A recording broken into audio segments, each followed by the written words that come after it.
Also, programming note, this Friday, Mr. Michael Stone and Rico, and we are going to do 2 versions of This Week in Sports by the Numbers. It'll be This Week in Sports by the Numbers. Oh, don't give it away. And okay, you know Stoney's listening. that's good. I want him to know. Okay. And then Stoney by the Numbers, where we'll be asking lots of probing questions. All right. So the Tigers thing, I wanted to just ask this question. Did the and please don't do what I heard a caller do with Gator today. Don't be some mealy-mouthed defender of the universe for the Tigers and act like I'm married to this player. I am not. Let me repeat, I am not. But it's an issue of principle. And I think we've identified exactly how this organization is going to run, and I don't have to like it. And that is this Cody Bellinger thing. Now, no proof he would even take your phone call. Do you know how we know it? You never called. But the point is, he went back to Chicago for about half of what Boras wanted. At the start of the offseason, Scott Boras wanted $150 million. He was never getting that. Bellinger, 3 at 80, and there's an opt-out after every year. So let's say Bellinger lights it up. Let's say Bellinger gives you 275, 30 bombs, 90 runs, 90 ribbies. You know, an 8-something OPS, right? He opts out. Who does it hurt? No one. Now, before people do this other routine I'm hearing, just understand something. You got to stop with the whole, well, if we brought in X, we'd be blocking Y. I'm sorry, but Parker Meadows got to eat, man. Right. And again, I'm fine having the youth on the roster, and I'm fine giving guys at bats, and baseball is a long season. Injuries happen. You need depth. You got to stop. You're not blocking Gunnar Henderson here. So here's my point. They have been open that they were not going to be involved in this stuff. And the signing of Gio Urshela, why I don't make fun of it, because I do think Urshela can provide some nice depth. He hits lefties. Guys, we have smartest man in the galaxy syndrome here. And it is just very, very clear. Scott Harris thinks he can emulate the dirtbag squad from a couple of years ago, where it was like all these tryhards and gym class heroes with the Giants, and they won 100 games. And it's like, dude, you're 55 mil below league average. This is a bad division. JD Martinez is the perfect fit, and I have zero confidence the Tigers would even pick up the phone and offer 1 at 15. For what? Fear of reprisal from Kerry Carpenter's reps? Come on, guys. Let's be adults about this. JD Martinez is a machine. And yet this team won't pick up the phone and call. I thought look, I never had designs on Bellinger coming here. Right. I'm making a point that when you see what he when signed you saw the for, deal. Yeah, and I'm going, who gets hurt by that? Nobody. And if he hits it, I mean, if he's hot as a firecracker, then it was basically prostitution.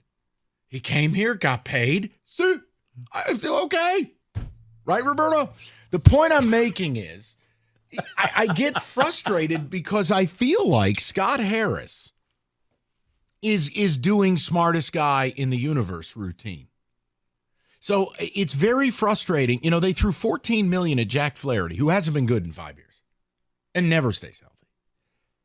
But yet I'm going to get attacked because I want a guy who's the rock of consistency and who would be a legitimate DH who could moonlight with Carpenter a little bit there. And then Carpenter's a woeful outfielder, but I wouldn't care because I'd have plus outfielders the other side. I heard a caller call into Gator today and actually say we can't bring on Cody Bellinger because we have Mark Canha. Mark Canha and a 750 OPS, a 745 OPS. That's who I'm worried about blocking? No, I can't speak about that, but I do think that it appears to me that Harris is trying to go the whole, well, let's just work with our young guys and let them grow up, and if we lose, we'll lose with youth. I don't have to go after and get with the pieces are here, they're just still developing.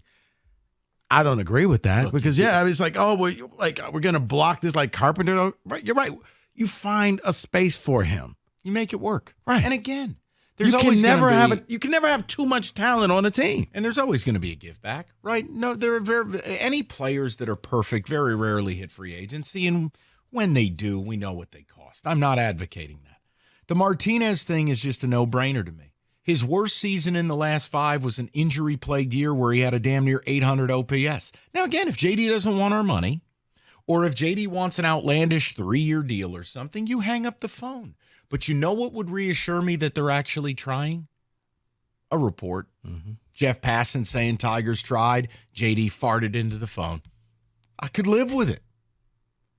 I wanted your take on it. One segment, and we'll get to the Wings. But doesn't it bug you? Like, look, the Chapman thing, that ship has sailed. They were never going to do it. He's still out there. They're going to go with this Frankenstein at third approach. Whatever. But the JD thing could be a 1-year deal. You are $55 million below league average. You have a lower payroll than last year. Mm-hmm. What am I missing?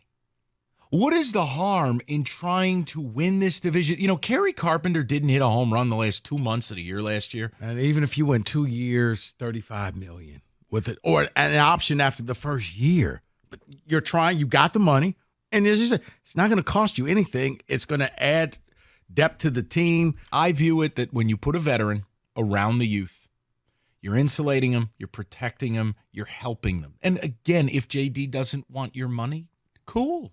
But try. Because I'm thinking, did something happen when he left here? Because none of you people were here when he was first here. So it shouldn't matter. I just wonder if the Bellinger thing is a harbinger of things to come, where these guys are going to go for deals, and Tiger fans are going to look at it and go, we could have done that. Right. And please spare me, other teams aren't either. I don't care. I don't do radio in Minneapolis. I don't care about what the poll ads think. It doesn't register for me. I do radio in Detroit. I'm with you guys, and we talk Tigers.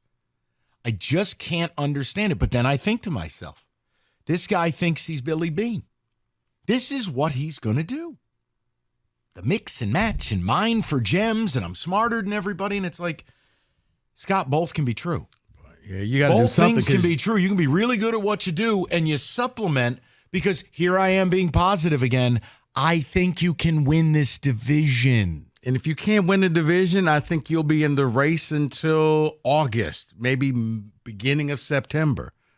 I do wonder, I mean, have you still not recovered from the Erod debacle? Like, seriously, pick up the phone, do something, because this division is there to be had, but it's almost like you're not trying. It's almost like you just trust me, it's going to work with all the youth. I'm going to root for him just the same. I want baseball back in this town. I love a good pennant chase. I love when Tigers are good. But look, I mean, that last year was fun because the season wasn't over in May. Right. The thing that's got to stop in this town, and it's this weird vibe you get. It's like any criticism of a general manager in this town, you're a Satanist.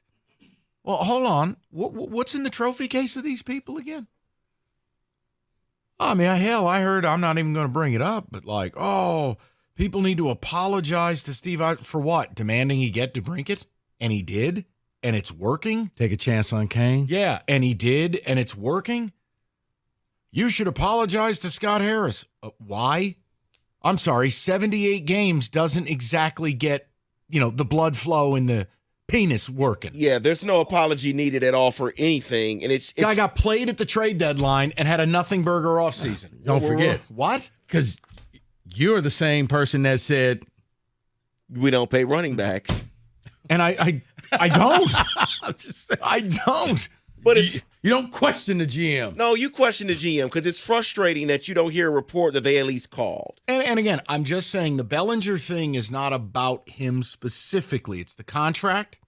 And I wonder if the market is going to bear deals for Chapman, who would have made sense. That are, yes. Yeah, and he had his worst year last year battling a finger injury, but he's still a gold glover.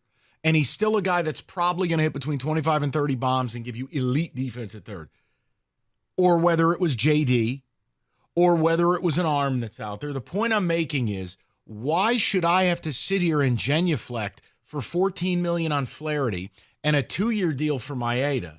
And I don't hate Maeda. But yet I'm the bad guy for going, well, geez, here's a solution. Like, they ran to the altar to trade a can of tuna for Mark Canha. And they went, we're good in the outfield. What? So it was just, I wanted to just throw it out there. I'm unemotional about Bellinger because I never viewed it as a possibility here. But that deal is so below what you thought he'd get. And the fact that you didn't try, I just don't get it. I don't. Now, you tell me Bellinger's not a perfect fit. Fine. Argue my point on JD. I don't think you can. I don't think you can. Unless you're in an alternative universe and you had a great year with Kerry Carpenter on PlayStation 5. And you all of a sudden believe he's the best player in baseball. I like Kerry Carpenter. Happy to have him. You just remember the times when he was hitting the bombs earlier in the season. And he fell apart. Yeah. And he had a very good year. But you don't remember that. How about I take the pressure off him? How about he becomes a little bit more of a luxury than a necessity? But Mike, he needs to be out there every day in order to get better. And you don't think I could find him at bats every week? You could. No, I'm with you. I'm just saying that's probably, we need to get him out on the field in order for him to get better. Tom Izzo on line 4. You don't need to play to get better.